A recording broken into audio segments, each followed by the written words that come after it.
আসসালামু আলাইকুম ওয়া রাহমাতুল্লাহি ওয়া বারাকাতুহু।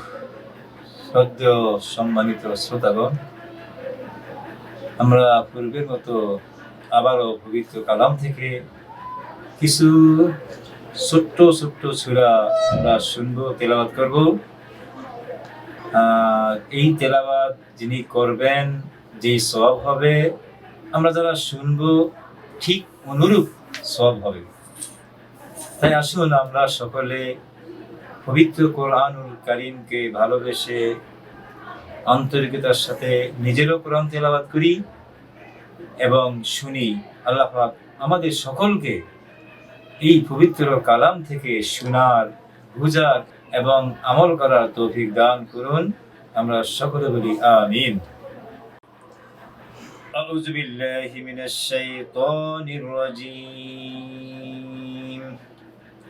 বিসমিল্লাহির রহমানির রহিম।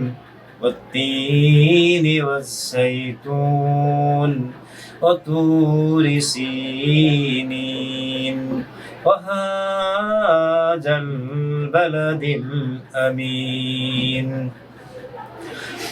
لقد خلقنا الإنسان في أحسن تقويم ثم رددناه أسفل سافلين إلا الذين آمنوا وعملوا الصالحات فلهم أجر غير ممنون فما يكذبك بعد بالدين أليس الله بأحكم الحاكمين صدق الله العلي العظيم وصدق رسول النبي الكريم ونحن على ذلك